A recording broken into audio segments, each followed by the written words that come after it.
সারা রাস্তায় সেজে উঠেছে জয় শ্রীরামের পতাকায়, আর আমি সেটা বেলকনি থেকে তোমাদের সাথে শেয়ার করছি। আর এই দেখো পুরো এই রাস্তার এই মাথা থেকে ওই মাথা পুরো জয় শ্রীরামের পতাকা সেজে উঠেছে। আর আমি একটা পতাকা বাড়িতে নিয়ে আসলাম, নিয়ে এসে দেখো আমাদের তুলসী মন্দিরে রেখে আমি সেটাকে নমস্কার করছি। এখন আমার পুজো দেওয়ার পালা। আর আজকে বেশ সকাল সকাল ঘুম থেকে উঠে নিজেকে স্নান করে আমি চলে আসলাম ঠাকুর ঘরে পুজো দেওয়ার জন্য, কারণ আমার প্রতিদিন লেট হয়। আর আজকে আমি ভাবলাম যে আজকে তাড়াতাড়ি স্নান করে পুরো আমার ঠাকুর মন্দিরটাকে সুন্দর করে ফুল টুল দিয়ে সাজিয়ে পুজোর কাজটা তাড়াতাড়ি সেরে নিই। তো এই দেখো শিব ঠাকুরকে স্নান করিয়ে সব ঠাকুরকে স্নান করিয়েছি। এখন সবাইকে চন্দন সিঁদুর যা যা পরানো দরকার হয় সেগুলো আমি পরিয়ে দিয়েছি। এখন আজকে আমি ঠাকুরকে ফল দিয়ে ভোগ দেবো।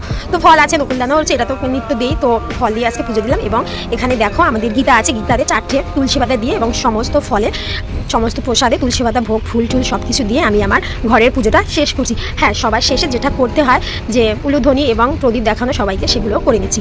তো এরপরে দেখো আমি কোথায় যাচ্ছি, চলে আসলাম এই দেখো রামের কাছে। বলো সবাই জয় শ্রীরাম। এখানে রাম পুজো হচ্ছে আর রাম আছে, আর এখানে বজরংবলী রয়েছে। তো আমি এখানে এসে নমস্কার করছি। এই দেখো আমার ফ্যামিলি সবাই চলে এসেছে, দেখেছো, রামকে দেখার জন্য, রামের দর্শন পাওয়ার জন্য। এবার পুজো শেষে আমাদের প্রসাদ দিল, এবার আমরা প্রসাদ গ্রহণ করলাম।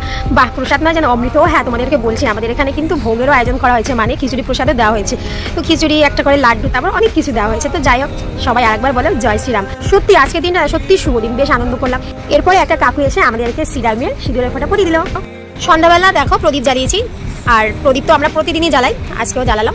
এবং এই দেখো তুলসী তলায় বাতি দিলাম, জয় শ্রীরামের পতাকা উঠছে। টাটা, সবাই ভালো থেকো।